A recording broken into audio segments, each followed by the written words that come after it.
മണ്ഡലപൂജയോടനുബന്ധിച്ചുള്ള തങ്കയങ്കി ഘോഷയാത്ര അല്പസമയത്തിനകം ശബരിമല സന്നിധാനത്തെത്തും. 6:30-ക്കാണ് ദീപാരാധന. തങ്കയങ്കി ചാർത്തിയുള്ള അയ്യപ്പ ദർശനത്തിനായി ആയിരക്കണക്കിന് തീർത്ഥാടകരാണ് കാത്തിരിക്കുന്നത്. ശ്രീജിത്ത് ശ്രീകുമാരൻ നടപ്പന്തലിൽ നിന്ന് തത്സമയം. ശ്രീജിത്ത്, ഘോഷയാത്ര അങ്ങോട്ടേക്ക് എത്താറായോ? 6:30-ക്കാണല്ലോ ദീപാരാധന. ഇന്ന് വലിയ തിരക്കുണ്ടോ?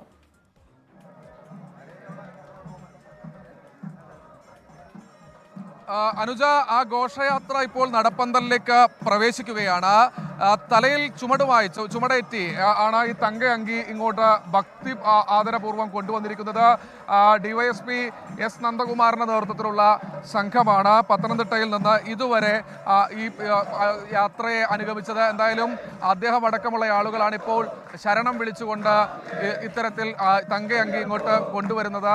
വലിയ ഭക്തിയാദരപൂർവ്വമാണ് ഇത്തരത്തിൽ പോലീസുകാരാണ് ഇത് കൊണ്ടുവരുന്നത്. ഇത്തവണ ഒരു വ്യത്യാസമുണ്ട്. തിരുവാഭരണം കൊണ്ടുവരുന്ന അതേ സംഘത്തിലെ അംഗങ്ങളാണ് ഇത്തവണ ഈ തങ്കയങ്കിയും ഇങ്ങോട്ട് തലയിലേറ്റിക്കൊണ്ട് അയ്യപ്പന് ചാർത്താനുള്ള 421 പവൻ തൂക്കം വരുന്ന തങ്കയങ്കിയും കൊണ്ട് ഇവിടേക്ക് എത്തിച്ചേർന്നിട്ടുള്ളത്. ഏതാനും നിമിഷങ്ങൾക്കകം തന്നെ നടപ്പന്തലിലേക്ക് പ്രവേശിക്കും. പോലീസുകാരാണ് ഇത്തരത്തിൽ ശരണം വിളിച്ച് നടപ്പന്തലിലേക്ക് കയറ്റുന്നത്.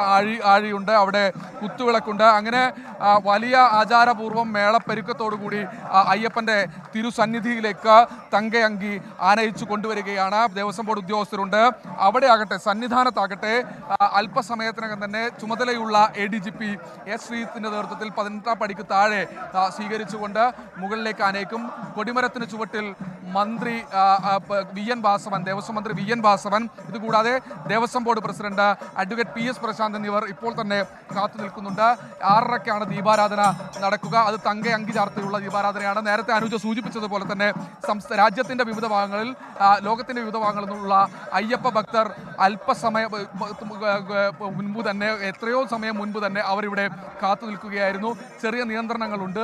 ഇന്ന് ഇത്തരത്തിൽ പ്രവേശനത്തിന് ചെറിയ നിയന്ത്രണങ്ങളൊക്കെ ഏർപ്പെടുത്തിയിട്ടുണ്ടായിരുന്നു. സ്വാഭാവികമായി ആ പ്രവേശനത്തിലെ നിയന്ത്രണങ്ങളൊക്കെ ഇപ്പോഴും തുടരുന്നുണ്ട്. ഇപ്പോൾ ഈ തങ്കയങ്കി ചാർത്തിയുള്ള ദീപാരാധന കാണാൻ വേണ്ടിയാണ് ഇത്രയധികം ആളുകൾ കാത്തു നിൽക്കുന്നത്. വഴിയരികിലൊക്കെ നിരവധി ആളുകളുണ്ട്. അവർക്കൊക്കെ ഈ തങ്കയങ്കിയുടെ ദർശനം ലഭിച്ച ശേഷം ഏതാണ്ട് ഒരു 3:30 മണി വരെ അത് കൃത്യമായ രീതിയിൽ തന്നെ ഈ തങ്കയങ്കി താഴെ പമ്പയിൽ ഗണപതി കോവിലിന് സമീപത്ത് ദർശനത്തിന് വെച്ചിരുന്നു. അവിടെ പറകളെല്ലാം സമർപ്പിച്ചതിനു ശേഷമാണ് ശബരി പീഠത്തിലേക്ക് ഉള്ള യാത്ര ആരംഭിച്ചത്. ശബരിമലയിലേക്കുള്ള സന്നിധാനത്തേക്കുള്ള യാത്ര ആരംഭിച്ചത്.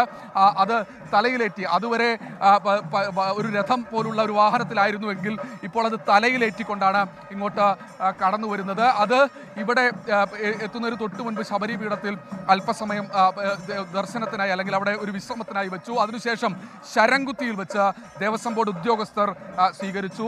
ഇപ്പോൾ നമ്മൾ ദൃശ്യങ്ങളിൽ കാണുന്ന ദേവസ്വം ബോർഡ് ഉദ്യോഗസ്ഥരെയും പോലീസിനെയുമാണ്. വലിയ ആൾത്തിരക്ക് ഇപ്പോൾ തന്നെ സന്നിധാനത്തുണ്ട്.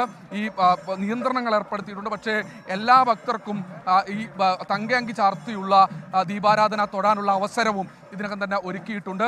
11 മണിയോടുകൂടി ഏതാണ്ട് അല്പസമയത്തിനകം തങ്കയങ്കി ഘോഷയാത്ര സന്നിധാനത്തേക്കെത്തും. തങ്കയങ്കി ചാർത്തിയുള്ള ദീപാരാധനയാണ് ഇന്ന് 6:30-ക്ക് നടക്കാനിരിക്കുന്നത്. വലിയ തീർത്ഥാടക പ്രവാഹം ശബരിമലയിലേക്കുണ്ടാകുന്നു.